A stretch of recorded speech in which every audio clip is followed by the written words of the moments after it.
ఆంధ్రప్రదేశ్ బలం, ఆంధ్రప్రదేశ్ విజయం. కేంద్ర ప్రభుత్వానికి వెన్నుదన్నుగా నిలబడింది. గెలవగానే నేను చెప్పింది కూడా ఒకటే, ఏ పార్టీ కూడా మనం పగా ప్రతీకార రాజకీయాలు ఉండవు, ద్వేషించం, చాలా మర్యాదగా వినమ్రతతోటి ఉన్నాం. దశాబ్దం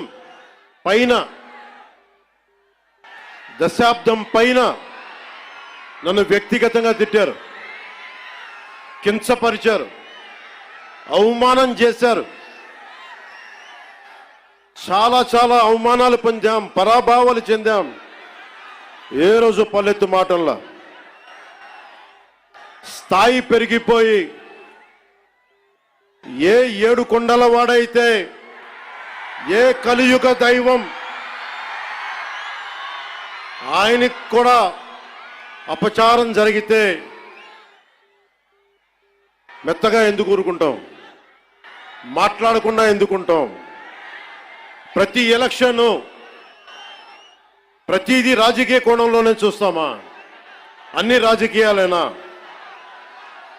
అన్ని ఓట్ల కోసమేనా?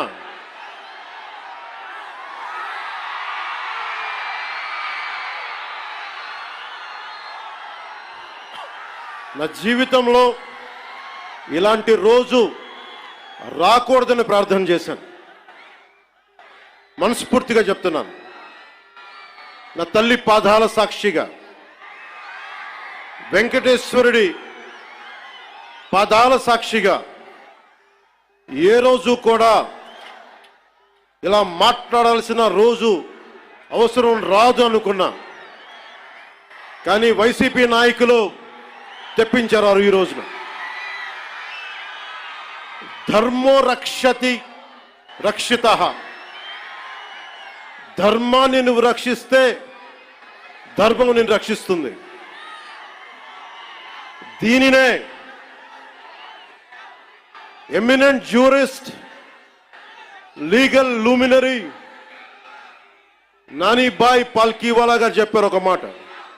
ధర్మో రక్షతి రక్షతః అని ఆయన చెప్పిన మాట. లా ఈజ్ కోడిఫైడ్ ధర్మాన్ని. ధర్మాన్ని ఒక క్రమంలో బిగిస్తే, ఒక చట్టంలో బిగిస్తే అది చట్టం అవుద్దని.